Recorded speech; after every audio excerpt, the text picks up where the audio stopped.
Hello সবাইকে, আমার নতুন একটা ভিডিওয় সবাইকে অনেক অনেক স্বাগত।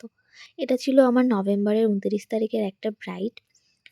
তো এখানে আমরা ব্রাইডের লোকেশানে চলেও এসেছি। ব্রাইডের লোকেশান আমার বাড়ির থেকে অনেকটা দূরে ছিল। প্রায় ১.৫ ঘন্টারও বেশি সময় লেগেছে আমাদের এখানে আসতে। লোকেশান খুঁজে আসতে পুরো অবস্থা খারাপ আমাদের। এখানে ব্রাইড আমরা আসার পরেও ১ ঘন্টা লেট করেছে ওর ভাত কাপড়ের অনুষ্ঠানের জন্য। যাই হোক, ব্রাইড এখানে চলে এসেছে। আর দিদিকে দেখে সবাই চিনতেই পারছো। হ্যাঁ, দিদিকে আমি বিয়ের দিনও সাজিয়েছিলাম। আজকে দিদির রিসেপশন, আর রিসেপশনেও সাজাচ্ছি। এখানে দিদি আমার সঙ্গে অনেক গল্প করছিল বিয়ের দিনের মেকআপের। বলছিল যে সবাই খুব ভালো বলেছে। আসলে কাজের রিভিউ এত ভালো পেলে কাজের আগ্রহটা সত্যিই বেড়ে যায়। আর তোমরা সবাই এত সাপোর্ট করছো আমাকে, তার জন্য সবাইকে অনেক থ্যাংক ইউ। যাই হোক, এখানে আমি মেকআপে আসি। দিদি আজকেও বলেছিল যে যতটা সিম্পলের মধ্যে আমি লুকটা রাখতে পারবো ততটা সিম্পল করে যেন আমি লুকটা রাখি।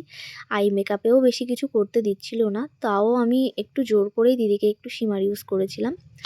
তার মধ্যেও যতটা সিম্পল রাখতে পেরেছি। এখানে আমার আই মেকআপ কমপ্লিট, বেস মেকআপও কমপ্লিট। আর দেখতে মেকআপও শেষ। এখন দিদির হেয়ারটা শুরু করব। আমাদের ব্রাইডাল বুকিং কিন্তু ওপেন আছে, মেহেন্দি বুকিংও ওপেন আছে। যারা ব্রাইডাল বুকিং করতে চাইছো বা মেহেন্দি বুকিং করতে চাইছো, তারা কিন্তু অবশ্যই আমার সঙ্গে কন্ট্যাক্ট করতে পারো। আমার কাজ ভালো লাগলে তোমাদের স্পেশাল দিনে অবশ্যই বুকিং করতে পারো আমাকে। এখানে আমার ব্রাইডও কমপ্লিট। সবাই জানিও যে আজকে আমার ব্রাইডকে কেমন লাগছে। আর ভিডিও এই পর্যন্তই। সবাইকে টাটা।